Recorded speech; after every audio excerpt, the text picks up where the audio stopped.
Thank you, Rina, Marco, for presenting the awards and for not going into too much detail, Marco.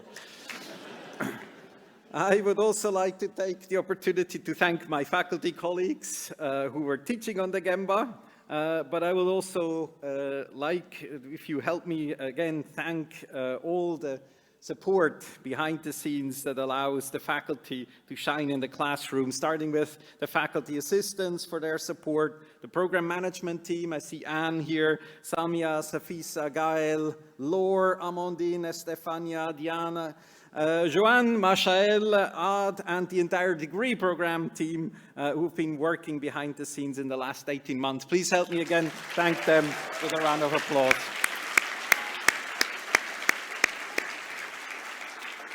Now it is my pleasure to introduce your class speaker. Can I please ask Najjar to join me on stage to give the class address? Here you are. Good to see you. Thank you.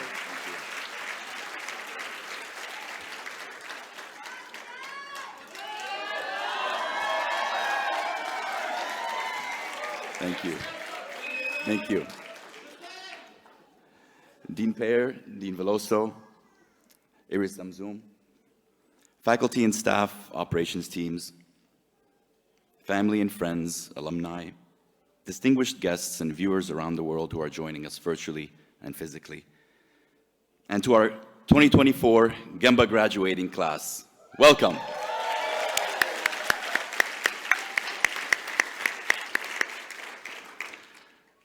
My name is Najjar, and I'm from the Middle East cohort. It's my very humble honor to be representing all the campuses, from Fontainebleau to Abu Dhabi to Singapore. Before we start, please join me in taking a very deep breath and hold it. That doesn't sound like you guys taking breaths, but it's fine. I needed that more than you did, so we'll just proceed. We've been taking deep breaths for 14 to 18 months, when we first applied, when we got accepted, on day one, with the first exam,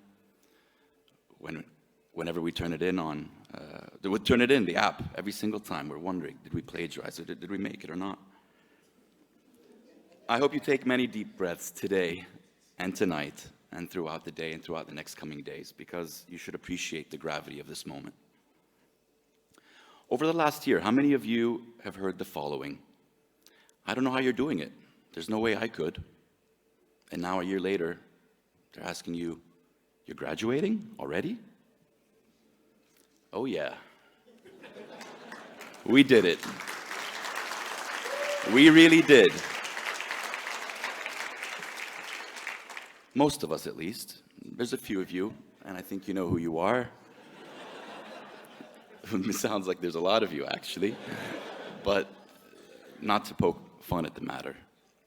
Life gets in the way, and I think figuring out how to stay in and out of life over the last several months, many months, has been one of the toughest challenges ahead of us. We're joyfully reunited in a post-COVID existence, but the truth is many of us had to show up on day one with a negative test. It's not that far behind us. It's not really in our rearview mirror, per se. The risk of disruption was never that far. And the most stressful and unpleasant disruptions that we had to experience were the ones when we were away from our family and when our family was away from us. Family gatherings, birthday celebrations, many of them our own, kids' dance recitals or sports games, important meetings, conference calls, milestones. If we were lucky, we conceived GEMBA babies. And if we were luckier still, we were there for their delivery. Some of us fell in love, some fell out. It's not funny. We missed out on our normal lives, but our normal lives missed us more. Truth be told, none of us would be here without the support of our parents, partners, children, and even our pets. Those of you who have pets know exactly what I mean.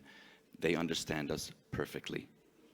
It's the home team that pushed us through the troughs of frustration and doubt and they're here to celebrate with us at the peak of our victory.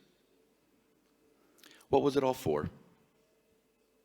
When we first started the journey, we came from many different places, from many unfamiliar industries, for many varied reasons. Some just to come and revisit reckless college youth, some to take a break from the chaos at home, but we all came seeking change.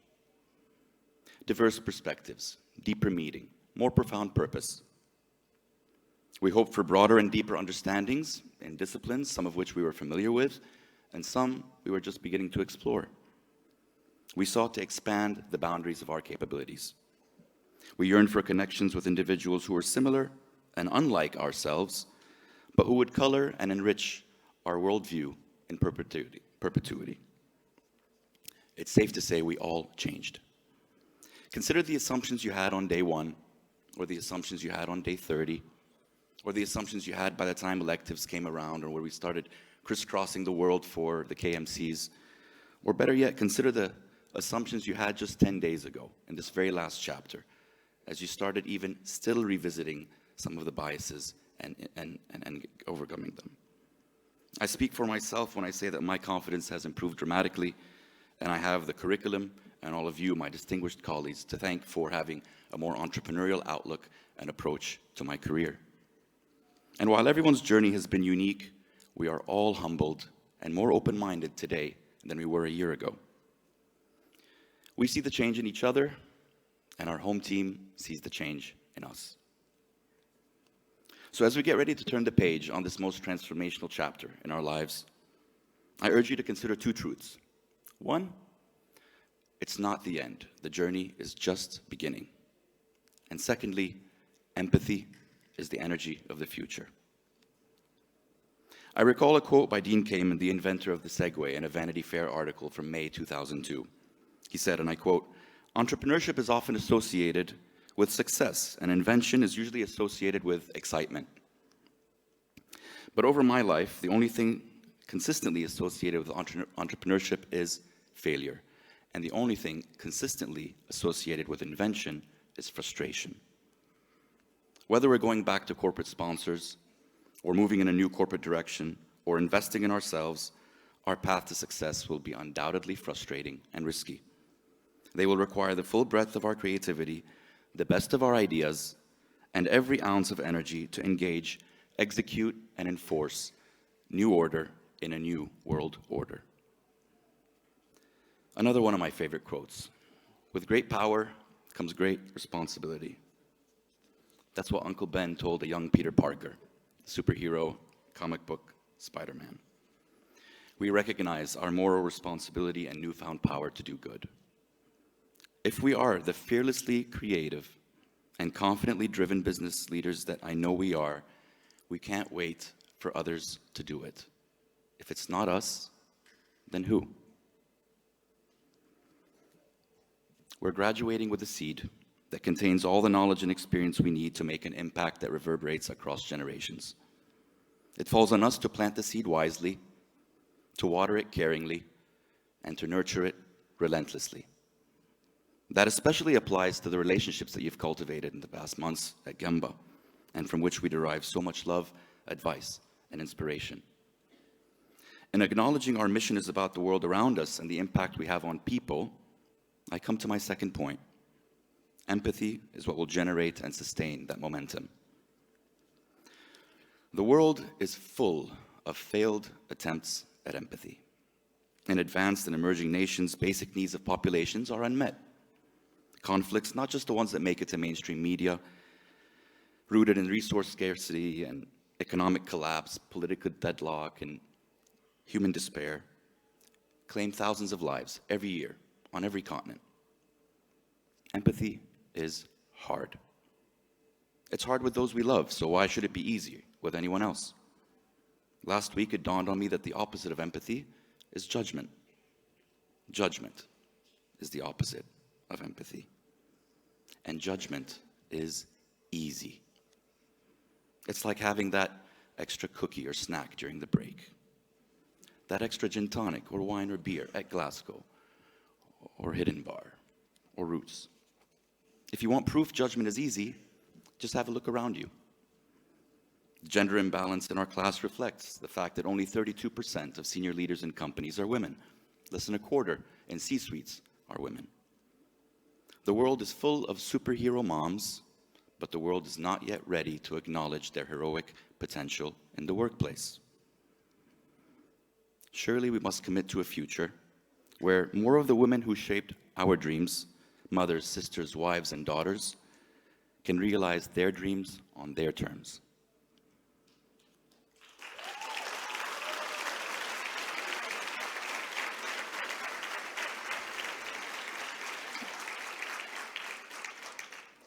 And it's not just gender parity that's missing.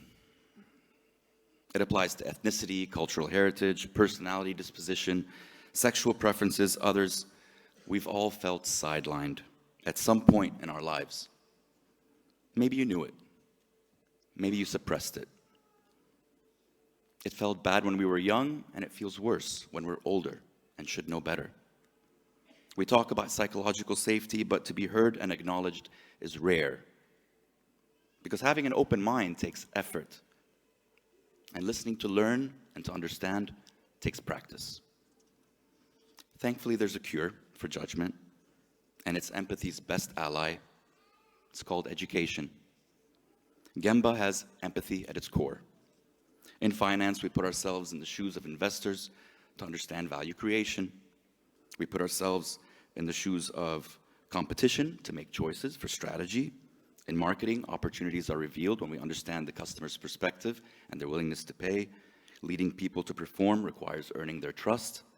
We take in multiple perspectives to determine where we draw the ethical line.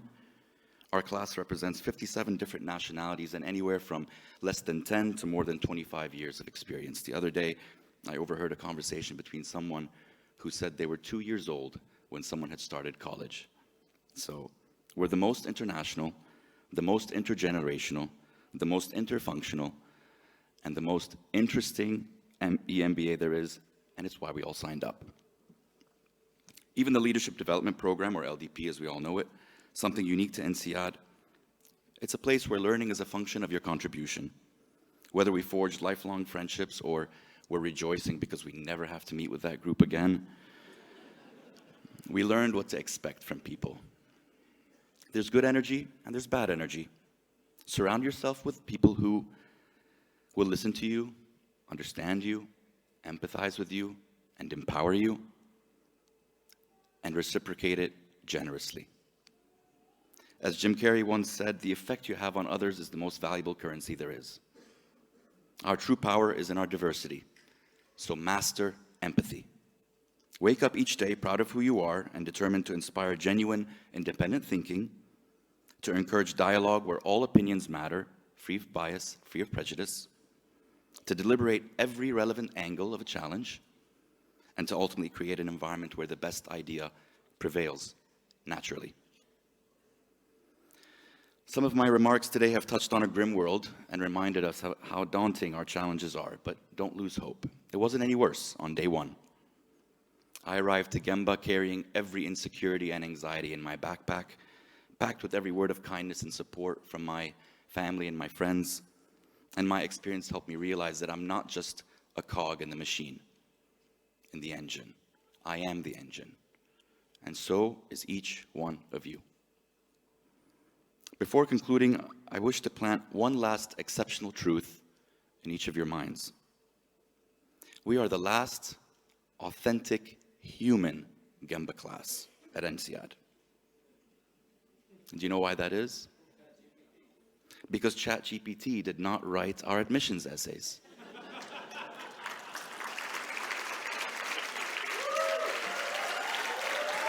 Yeah.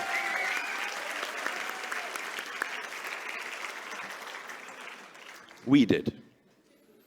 And we did it with what was in here and what was in here. So hug and thank your family and your classmates abundantly today.